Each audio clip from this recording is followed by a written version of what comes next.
when I think about leadership in our church and the way we try to practice it, we really are trying to cultivate an environment amongst our church that is open to listening for and joining in with God's Spirit in our context. We don't say that in a kind of from a vacuum, but really, like, how do we listen to our context, both our city and neighborhoods, but as well as our people and the things they have going on in their lives and in their jobs and in their families, and how do we together discern? How do we create an environment where together we can discern what's God got for us today and in the next season? And so we do that by, like you said, we have a lot of different leaders who do that work with me.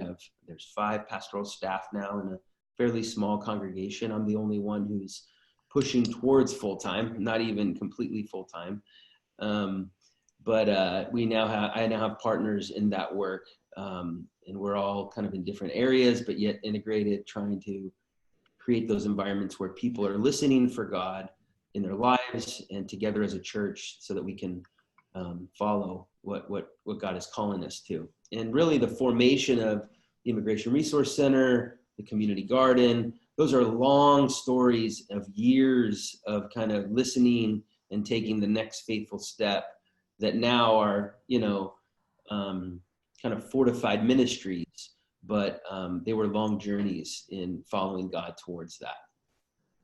I think for us, what we've discovered is, as we're paying attention in conversations over meals and over stories,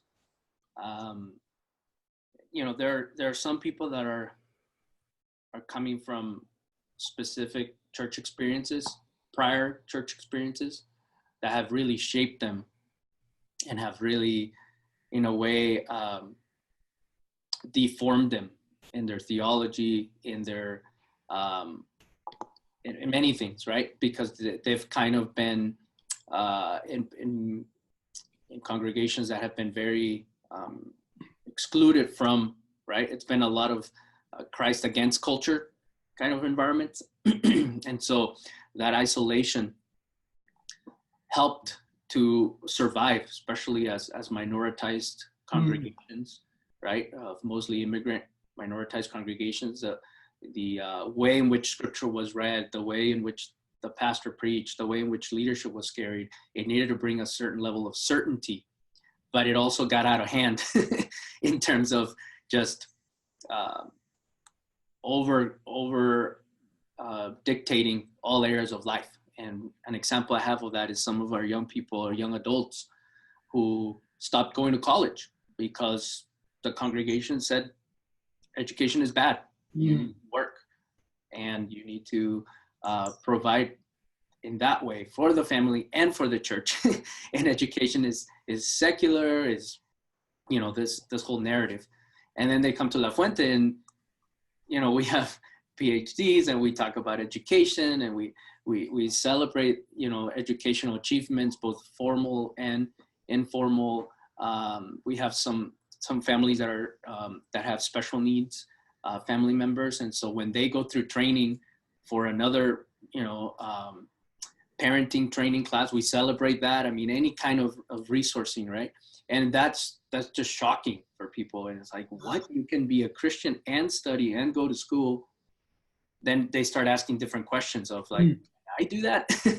And so the Spirit is kind of liberating them from some of these, I hear that, very isolated or contentious paradigms of the church against culture, where there's been a lot of suspicion about culture and the world and everything that is not happening inside the building, that it begins to open up into a broader world of how to live out faith, that I think it's quite amazing to see, and quite helpful for us to remember, right, that some of these things are not given for many people. Yeah. So I think those that come from prior church experiences, it's the work of rehabilitating, if I may use that word, into different, well, not different, but other possible ways of reading scripture, of listening to God, of joining their work and their discipleship versus disintegrating them, and spending more time with family, even that, right? Like at first it's like, why don't we have more things going on at church? Why don't we have more programs? Why don't we have this? Why don't we have that? And so it's walking with people in rehabilitating them to prioritize, you know, God, family, and then church in terms of congregational life. And I have plenty of stories about that piece. Great. Yeah.